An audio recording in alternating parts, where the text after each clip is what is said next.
esse que a gente conhece, está passando por uma transformação profunda. E hoje vamos mergulhar num tema que está redesenhando o mapa do poder mundial: a corrida para criar uma nova ordem monetária. Uma mudança gigantesca está a caminho e a gente vai entender quem são os principais arquitetos construindo esse futuro. Para começar, vamos direto ao ponto com um exercício de imaginação. Pensa comigo, e se de uma hora para outra o dólar americano perdesse o posto de principal moeda do mundo?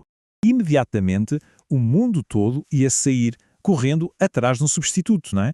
Mas o que poderia preencher esse vazio de poder, de estabilidade? A resposta, olha, é bem mais complexa do que parece.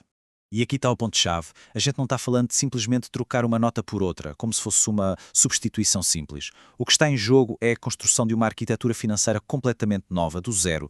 Bom, e para qualquer sistema novo funcionar de verdade, ele precisa de uma base muito sólida. Os especialistas concordam que o modelo ideal teria que ter 3 camadas, uma dependendo da outra. Vamos entender como isso se organiza.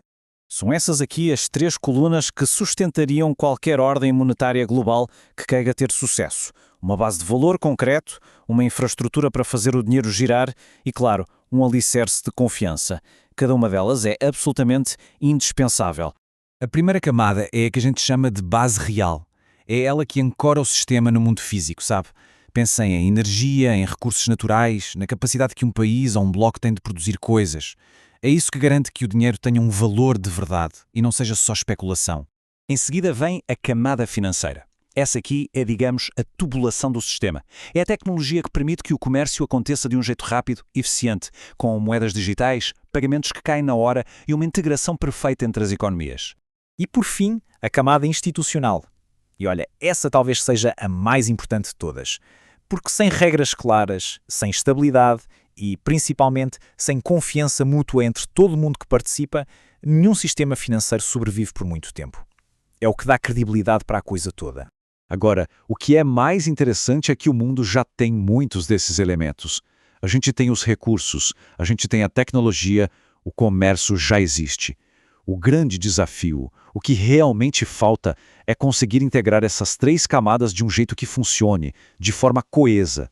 Certo. Com esse modelo de 3 camadas na cabeça, vamos dar uma olhada nos principais concorrentes nessa corrida para construir o próximo sistema global.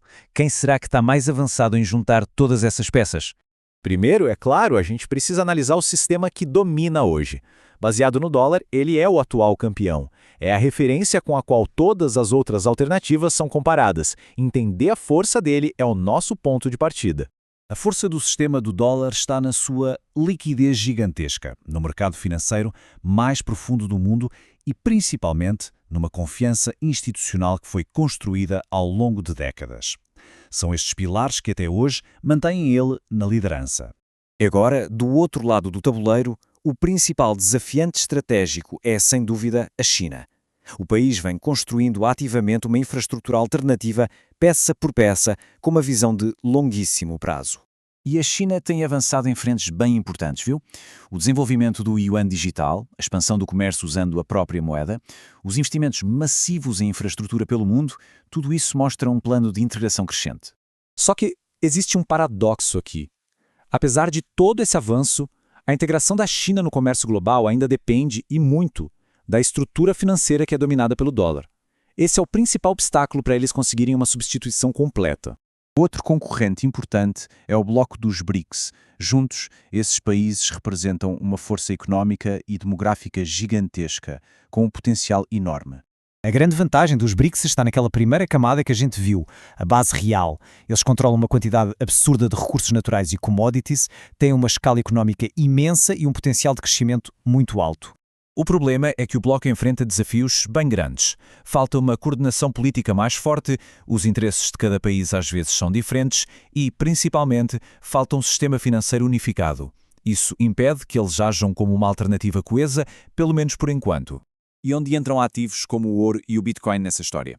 Bom, o ouro continua sendo uma reserva de valor histórica, mas não tem a liquidez que o sistema moderno precisa. Já o Bitcoin resolve o problema da escassez e da independência, mas ainda não tem a escala económica para ser a base do comércio global. Nenhum deles sozinho é um sistema completo. Depois de analisar todos esses concorrentes, uma coisa fica bem clara. Nenhum deles, isoladamente, parece ter a solução completa. E isso nos leva a uma conclusão que parece ser inevitável sobre como vai ser o próximo sistema. Tudo indica que o futuro vai ser híbrido, um sistema onde o dólar ainda vai ter a sua relevância, mas vai ter que conviver com moedas regionais cada vez mais fortes. Ativos reais, como as commodities, vão servir de lastro, de base, e a tecnologia vai ser a grande cola, o grande integrador, conectando todas essas partes. Por isso, o jeito como a gente olha para essa disputa precisa mudar. Aquela pergunta antiga que dominou o debate por tanto tempo parece que ficou obsoleta. Ficar focado em qual moeda vai vencer é olhar para o problema do jeito errado. É uma visão muito simples que ignora toda a complexidade da estrutura que a gente está discutindo. A verdadeira questão, a que de facto vai definir o futuro do poder financeiro, é muito mais profunda, muito mais construtiva. E é com essa reflexão que a gente termina. A futura liderança global não vai vir de quem tem a moeda mais forte, mas de quem for capaz de construir o sistema mais eficiente, aquele que resolver melhor o trilema da confiança, do valor real e da integração. No fim das contas, a corrida não é para ser o dono da bola, mas para ser o melhor arquiteto do campo.